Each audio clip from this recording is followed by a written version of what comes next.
નમસ્કાર, હું છું કેતલ અને આપ જોઈ રહ્યા છો CB24.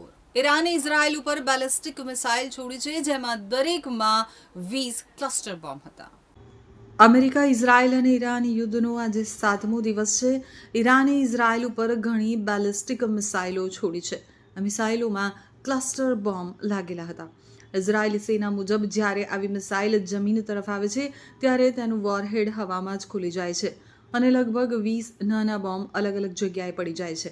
ત્યારે દરેક બોમ્બમાં લગભગ 2.5 કિલો વિસ્ફોટક હોય છે અને તે લગભગ 8 કિલોમીટરના વિસ્તારમાં ફેલાઈ શકે છે. આ નાના બોમ્બ સીધા જમીન ઉપર પડે છે અને અથડાતા જ ફાટી જાય છે. સેનાનું કહેવું છે કે તેનાથી એક મોટા વિસ્તારને ખતરો થઈ શકે છે. જો કે દરેક નાના બોમ્બનો ધડાકો સામાન્ય બેલિસ્ટિક મિસાઇલ જેટલો શક્તિશાળી હોતો નથી. જો કે તે સ્પષ્ટ નથી કે ઈરાને કુલ કેટલી આવી મિસાઇલ છોડી છે, કારણ કે ઘણી મિસાઇલોને ઇઝરાયલની એર ડિફેન્સ સિસ્ટમે રસ્તામાં જ તોડી પાડી છે. ત્યાં જ ઈરાને ગુરુવારે બહરીનની સરકારી તેલ રિફાઇનરી BAPCO પર મિસાઇલથી હુમલો કર્યો છે, જેના કારણે રિફાઇનરીના એક યુનિટમાં આગ લાગી ગઈ હતી.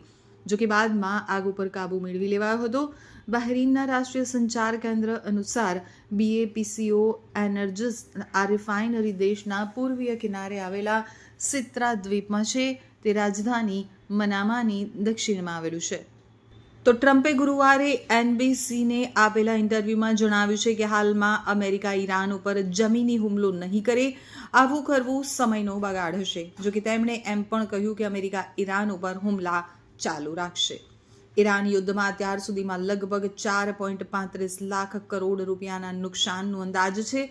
યુદ્ધ શરૂ થયાના પહેલા 24 કલાકમાં જ ભારે સૈન્ય ખર્ચ થયો અને દરરોજ અબજો રૂપિયા ખર્ચાઈ રહ્યા છે.